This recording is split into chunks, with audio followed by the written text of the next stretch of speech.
శ్రీ గణేశాయ నమః. శ్రీ గురుభ్యో నమః.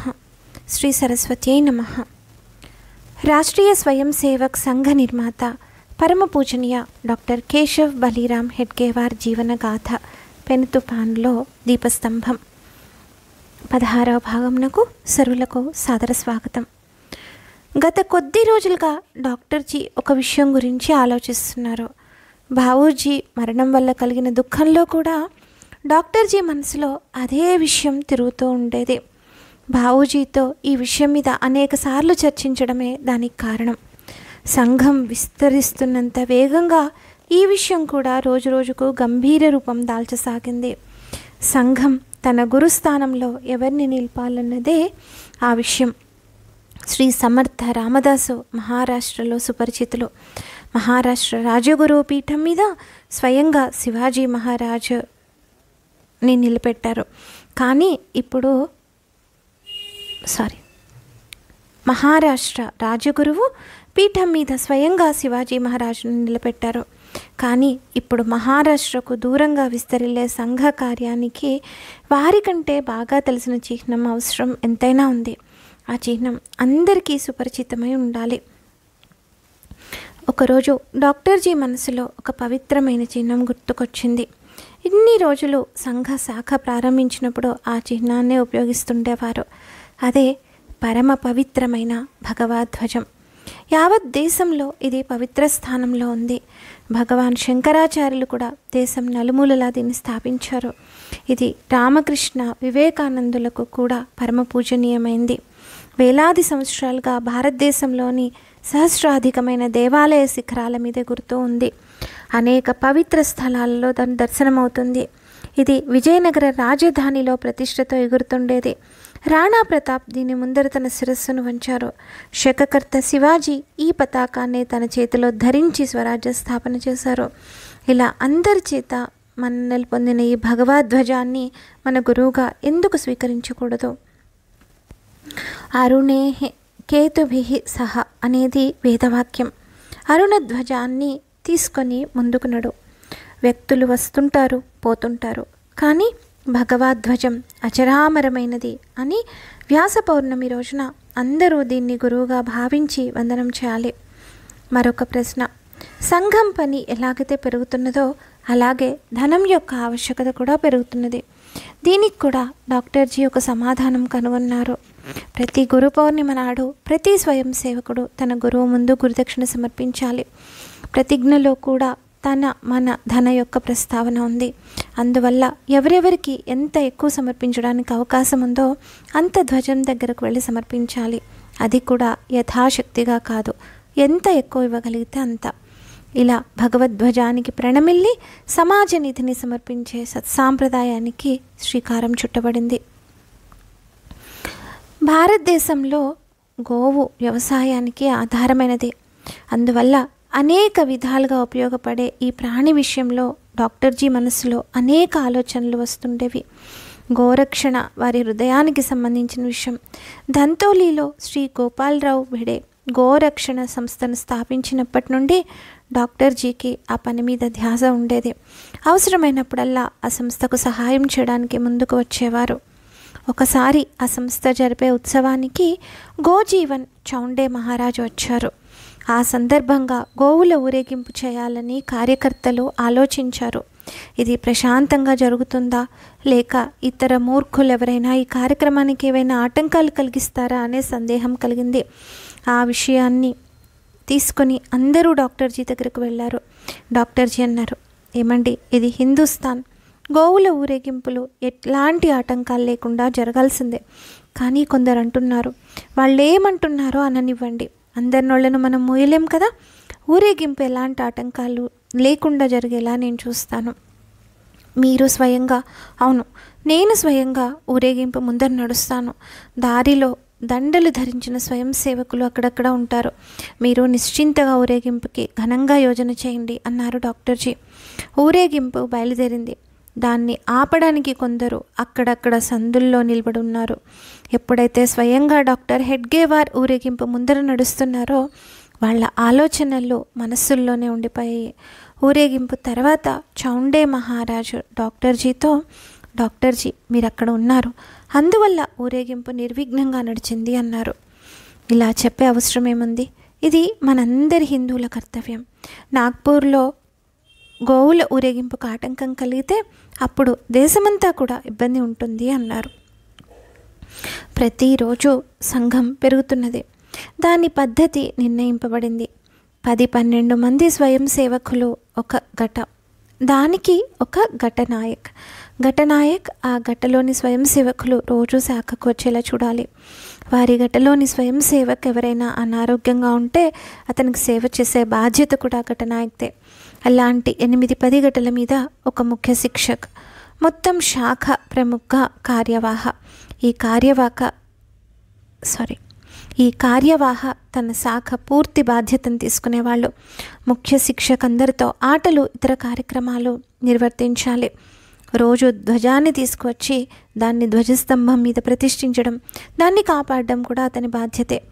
శాఖ ప్రారంభంలో అందరూ గట్టల వారీగా నిలబడాలి. దక్షలో ధ్వజాన్ని పెట్టాలి. ధ్వజ ప్రణామం జరిగేది. తర్వాత 1 గంట సేపు వివిధ కార్యక్రమాలు, అప్పుడప్పుడు కబడ్డీ వంటి ఆటలు. చివరిలో మళ్ళీ అందరూ గట్టల వారీగా నిలబడి ప్రార్థన చేసేవారు. దాని తర్వాత వీకిర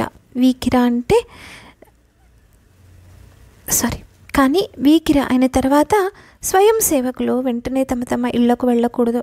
అరగంట 40 నిమిషాలు కూర్చొని ఎవరు వచ్చారో, ఎవరు రాలేదో, ఎందుకు రాలేదో లాంటి విషయాలు చర్చించుకోవాలి. 1928 నాటికి నాగ్పూర్లో 18 స్థానాల్లో ఇటువంటి సంఘ శాఖలు ప్రారంభమయ్యాయి. డాక్టర్జీ రోజు ఒక శాఖకు వెళ్ళేవారు. అందరినీ పలకరించేవారు. ముఖ్యంగా కళాశాలలో చదువుతున్న స్వయం సేవకులతో ఎక్కువసేపు మాట్లాడేవారు. చదువు పూర్తి కాకుండా సంఘ ప్రచారానికి వస్తామనే వారిని వారించేవారు. ఒక డిగ్రీ కలిగిన స్వయం సేవక్, సంఘం ప్రతినిధి, అతను తన జీవిత కుసుమాన్ని అన్ని రకాలుగా వికసింపచేయాలి. తర్వాత దాన్ని సమాజ పురుషుని పాదాల చెంత సమర్పించాలి. సగం వికసించిన పువ్వును మనం భగవంతునికి అర్పిస్తామా అనేవారు. అంతేం కాదు, ఇలాంటి స్వయం సేవకులు పై చదువుల కోసం ఇతర ప్రాంతాలకు వెళ్ళాలి. అక్కడ సంఘ కార్యం గురించి ప్రచారం చేయాలని డాక్టర్జీ కోరుకునేవారు. ఎవరికైతే అది సంభవమో అలాంటి వారిని ఇతర ప్రాంతాలకు వెళ్ళడానికి వారు ప్రోత్సహించేవారు. ఉమరేడ్కు చెందిన భయాజీ తాణి, బాబురావు తాత్యా తెలంగ్ అనే 3 పై చదువుల కోసం బెనారస్ హిందూ విశ్వవిద్యాలయానికి వెళ్ళారు. అక్కడ వారు సంఘ కార్యాన్ని ప్రారంభించారు. డాక్టర్జీ ఇలాంటి వ్యక్తులను వెతికేవారు. ఇలాంటి వ్యక్తులు స్వయంగా డాక్టర్జీ వద్దకు చేరేవారు. ఒకసారి శంకర్రావు ప్రవర్తక్ ఒక ఆహ్వాన పత్రికను తీసుకొని డాక్టర్జీ వద్దకు వచ్చారు. అభినవ సంగీత విద్యాలయ, భారత గాయన సమాజ్, చతుర సంగీత విద్యాలయ అని 3 సంగీత విద్యాలయాలను వీరు నడిపేవారు. ఈ 3 విద్యాలయాల సంయుక్త కార్యక్రమం నాగ్పూర్లోని వెంకటేష్ సినిమా హాల్లో 1929 జనవరిలో జరిగింది. డాక్టర్జీ ఆ కార్యక్రమానికి రావాలని శంకర్రావు ప్రవర్తక్ మరీ కోరారు. డాక్టర్జీ అన్నారు, శంకర్రావు గారు, నాకు ఇలాంటి కార్యక్రమాల ఆసక్తి ఉంది, కానీ గిని ఏం లేదు, రావాల్సిందే. సాయం సమయం నాకు చాలా విలువైంది. చాలా పనులు నా చుట్టూ ఉంటాయి. దానివల్ల ఈ సంగీత కార్యక్రమానికి నేను సమయం ఇవ్వగలననే భరోసా లేదు. వస్తానంటే రావాల్సిందే, నిజం కదా? కానీ డాక్టర్జీ, మీకు పిల్లలు కావాలి. ఎలాంటి పిల్లలు అక్కడికి వస్తారో ఒకసారి చూడండి. ఎలాంటి పిల్లలు సంగీతంలో తయారవుతున్నారో చూడండి. మీ కార్యానికి ఉపయోగపడే పిల్లలు కూడా మీకు ఇక్కడ దొరకవచ్చు. మంచిదండి, వస్తాను. డాక్టర్జీ ఆ కార్యక్రమానికి వెళ్ళారు. కార్యక్రమం పూర్తయిన తర్వాత శంకర్రావుతో అన్నారు, శంకర్రావు, నేను సంగీతంలో ప్రజ్ఞ ఉన్నవాడిని కాదు, కానీ యాదవ జోషి, ప్రభాకర్ జోషిల స్వరం విని ముగ్ధున్నయ్యాను. మీరు ఆ పిల్లలకు దేశభక్తి పాటలు నేర్పండి. ప్రజల మనస్సుల మీద వాటి ప్రభావం బాగా ఉంటుంది. శంకర్రావు ఆ ఇద్దరిని డాక్టర్జీ వద్దకు తెచ్చి పరిచయం చేసి ఇలా అన్నారు, డాక్టర్జీ, ఈ సుస్వరం కల బాలురు మీ పనిలో ఉపయోగపడితే వీళ్ళ కొరకు నేను చేసిన శ్రమ ఫలించిందనుకుంటాను అని. శంకర్రావు గారి శ్రమ ఫలించింది. యాదవరావు జోషి తన సంగీతం ద్వారా డాక్టర్జీతో ఏర్పడిన పరిచయం కారణంగా తన జీవితాన్ని సంఘానికి సమర్పించారు. డాక్టర్జీ పక్కన నిలబడ్డ అనేక యువకుల్లో యాదవరావు జోషి ఒక ముఖ్యమైన కార్యకర్త. డాక్టర్ హెడ్గేవార్ మధ్య ప్రాంత కాంగ్రెస్ కార్యకారిణి సదస్యులు. దీని కారణంగా 1928లో కలకత్తాలో జరిగిన వార్షిక సభల్లో ఉండి వచ్చారు. బాబాసాహెబ్ ఆప్టే గదిలో చర్చ ప్రారంభమైంది. బాబాసాహెబ్ అడిగారు, డాక్టర్జీ, ఆ సమయంలో మీతో పాటు బాబారావు సావర్కర్ ఉన్నారా? అవును. ఎంత మంచి మనిషి, బంగారంతో తూచవలసిన వ్యక్తి. హిందుత్వ విషయంలో చాలా పట్టుదల ఉన్నాడు. హిందుత్వ అభిమాని. సుభాష్ చంద్రబోస్తో కలిశారా? చాలాసేపు. కానీ నాకు ఒక విషయం అర్థమైంది. అదేమిటి? ఆ వీర పురుషుడు హిందూ ముస్లిం ఐక్యత అనే వల నుంచి బయటపడగలుగుతాడా అని. అవును, అది ఒక సమస్య అన్నారు ఆప్టేజీ. అది నిజమే. కానీ ఈ భ్రమ కాంగ్రెస్ వారందరికీ ఉంది. గాంధీజీ మనస్సు నుండి ఈ భ్రమజాలం వీరందరి మనసుల్లో గట్టిగా పట్టుకుంది. దాని నుండి బయటపడే వీరుడు నాకు కాంగ్రెస్లో కనపడడం లేదు. సేవాదళ వ్యవస్థ ఎలా ఉంది? అంత ఆనందంగా ఉంది. 3,000కు పైగా ప్రతినిధులు వచ్చారు. ఖర్చు కూడా బాగా అయింది. ఎంత? 65,000. ఇక అనుశాసనం అంటారా? ఒకరి చెప్పులు వేరే వాళ్ళ కాళ్ళకున్నాయి. మరో సిగ్గుపడవలసిన సంఘటన జరిగింది. ఏమైంది? సేవాదళాన్ని మండపం నుండి బయటకు పంపించివేయవలసి వచ్చింది. ఆ మొత్తం వ్యవస్థ మనకప్పచెప్పి ఉంటే అది జరిగే పని కాదు. సేవాదళ వ్యవస్థ అధికారి డాక్టర్ హర్దికర్కు సంఘం అంటే ప్రేమ లేదు. ఎందుకో? ఆయన అంటాడు, కాంగ్రెస్ సేవాదళం ఉన్న తర్వాత వ్యవస్థ చేయడానికి ఈ ఎల్లయ్యలు పుల్లయ్యలు ఎవరు అని. నా మనస్సులో ఒక విషయం చాలా రోజుల నుంచి గుచ్చుకుంటున్నది అన్నారు అప్పాజీ షిండే. చెప్పండి, అదేమిటో? నాగ్పూర్లో మన సంఖ్య సరిపోయినంత ఉంది. మనం సంచలనం చేస్తాము, కానీ ముందర ఘోష్ లేకుండా అదంతా చప్పగా అనిపిస్తుంది అన్నారు అప్పాజీ. అప్పాసాబ్, మీరు నా మనస్సులోని మాటను సరిగ్గా చెప్పారు. గత కొన్ని రోజుల నుండి ఘోష్ విభాగ్ను తయారు చేయాలని ఆలోచిస్తున్నాను. మరి దానికోసం కావలసిన వాయిద్యాలు అన్నారు ఒకరు. వాయిద్యాలు సమీకరించడం పెద్ద కష్టమైన విషయం కాదు.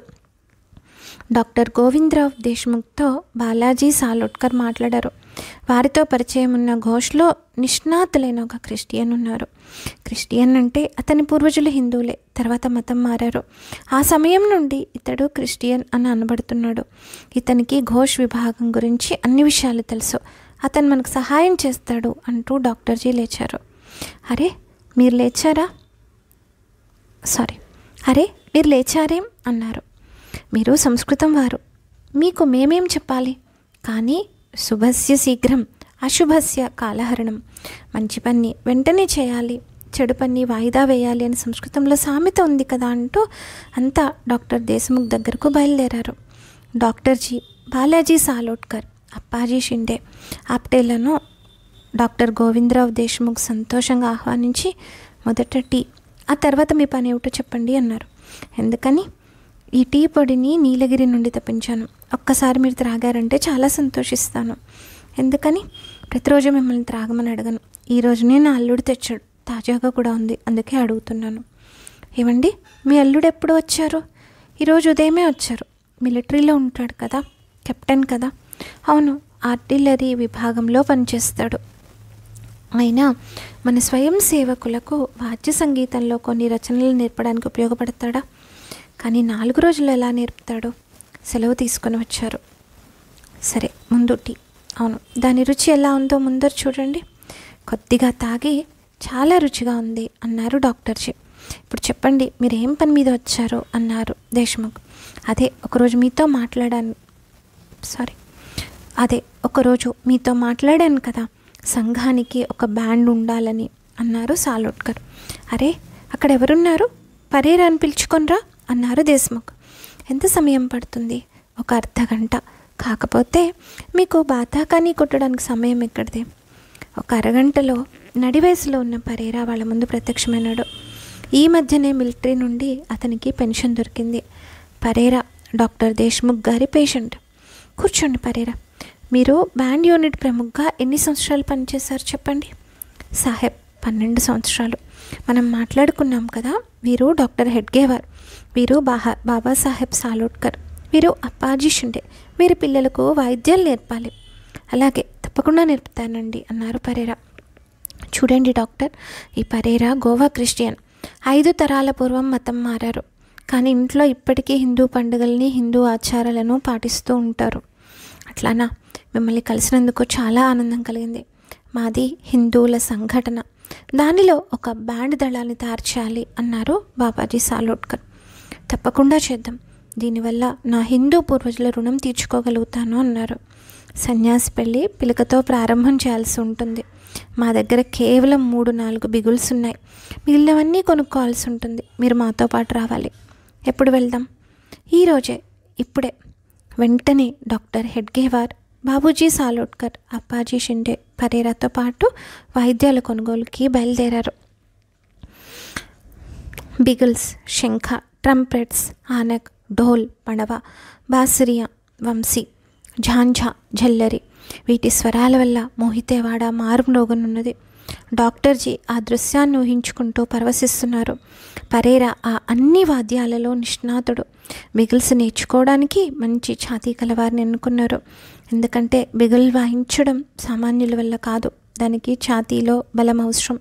బిగుల్ స్వరాలు మొదట పరేరా వాయించి చూపించేవాడు. తర్వాత దాని కొరకు స్వయం సేవకుల దళాన్ని తయారు చేశారు. శంఖం వాయించడానికి ఛాతీ నిండా గాలి తీసుకొని వాయిద్యం ద్వారా బయటికి పంపాలి. అది బాగా ఛాతీ బలం ఉన్నవారు తప్ప చేయలేరు. దాంతో పోలిస్తే ఫ్లూట్ వాయించడం సులభంగా ఉంటుంది. దాని మంజుల స్వరంతో మొత్తం మోహితేవాడ సుగంధభరితమైంది. సైడ్ డ్రమ్స్ వాయిస్తుంటే ఒక విచిత్ర శబ్దం టర్ టర్ టుప్ టుప్ అంటూ వస్తుండేది. శంఖ, ఫ్లూట్ ధ్వనులతో సైడ్ డ్రమ్ ధ్వని కలిసిపోతుండేది. బాస్ డ్రమ్ ధ్వని గంభీరం. ఈ ధ్వని వాటి శోభను ఇన్మడింపజేసేది. డాక్టర్జీ, అప్పాజీ షిండేల ధ్యాస, నిరీక్షణ వీటన్నిటి మీద ఉండేది. వీలైనంత వరకు వారిరువురు రోజు ఆ శాఖకు హాజరయ్యేవారు. బ్యాండ్లో ఎంతో ఆకర్షణ శక్తి ఉంది. దానివల్ల స్వయం సేవకుల సంఖ్య పెరిగింది. ఆ శాస్త్రంలో రుచి కలిగిన అనేక మంది యువకులు శాఖకు రావడం ప్రారంభించారు. 6 నెలలలో శిక్షణ పూర్తయిన తర్వాత బ్యాండ్ దళం తయారైంది. పరేరా డాక్టర్జీతో అన్నారు, షిండే సాబ్, మాకిక సెలవు ఇవ్వండి. ఎందుకండి? మీ బ్యాండ్ తయారైంది. మన బ్యాండ్ అనండి పరేరా గారు, మీరెంతో శ్రమపడ్డారు. డాక్టర్ గోవిందరావ్ దేశ్ముఖ్ మా ఇంటి వైద్యులు, వారు చెప్పిన తర్వాత ఇది చేయకుండా ఉండగలమా? సరేనండి, మనం ఒకసారి బ్యాండ్తో సంచలనం చేయాలి. ఎప్పుడైనా సరే, మీరు ఎప్పుడు నిర్ణయిస్తే అప్పుడు. అయితే రేపే. మరునాడు నాగ్పూర్ వీధుల గుండా అనుశాసనంతో అద్భుతంగా వచ్చిపోయే వారి మనసులను ఆకట్టుకుంటూ సంఘ బ్యాండ్తో సంచలనం పూర్తయింది. వీధుల ఇరుపక్కల మనుషులు నిలబడి ఉన్నారు. అనేక మంది స్వయం సేవకులను చేతులు చూపిస్తూ పేరున చెప్పుకుంటున్నారు. అనేక మంది స్వయం సేవకుల చేతులు చూపిస్తూ పేరున చెప్పుకున్నారు. కానీ వాదకులకు వీటి విషయంలో ధ్యాస లేదు. వాళ్ళు వాద్యాలలో పూర్తిగా లీనమైపోయారు. డాక్టర్జీకి ఈ దృశ్యం గుండె నిండా సంతోషాన్ని నింపింది. ఆ తర్వాత ఏం జరిగింది 17వ భాగంలో కలిసి తెలుసు.